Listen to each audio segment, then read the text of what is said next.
I've been listening to scary stories for a long time, and most of them follow a similar structure. There's a build-up of tension, then something scary happens, and then it's over. Sometimes there's a twist at the end, but for the most part, that's it. This isn't one of those stories. This is one of the few stories where the scariest part is also the best part. This story comes from a no longer active YouTube channel. Two friends went hunting in the Oklahoma woods. It was late at night and they had only seen one other couple while they were out there. They had parked their truck and were walking through the trees when their dog started acting strange. The dog was a chocolate lab and was usually friendly with everything, but that night he started acting like there was some kind of animal nearby that he wanted to growl at. Their dog eventually led them to the edge of an opening in the trees, and what they saw made their blood run cold. Standing in front of them was a dogman Cryptid. This wasn't some small dog-like creature that was on two legs. It was huge, easily 8 feet tall. It had glowing red eyes and was walking on its hind legs. It took one look at these guys and then took off running into the trees. The witnesses didn't stick around to see where it went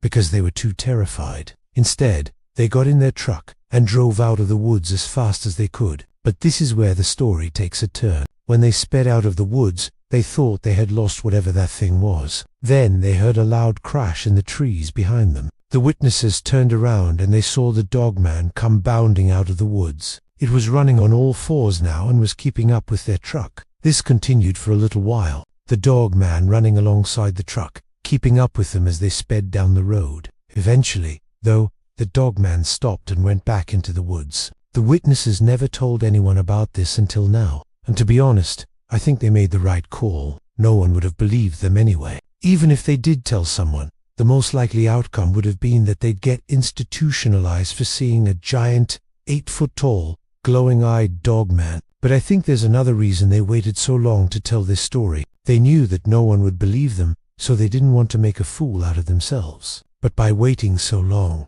they gave the story more power. Now we don't know if this really happened or not. All we have is the story itself and the testimony of people who say they know the witnesses. I think that stories like this are the best because they leave us with more questions than answers. What exactly was this thing? How long has it been living in the woods? Is it still out there?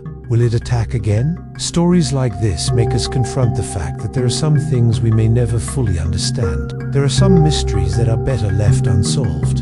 That's all for this video. If you enjoyed the content, please hit the like button. If you want to hear more, hit the subscribe button. Thank you for watching, and I'll see you next time.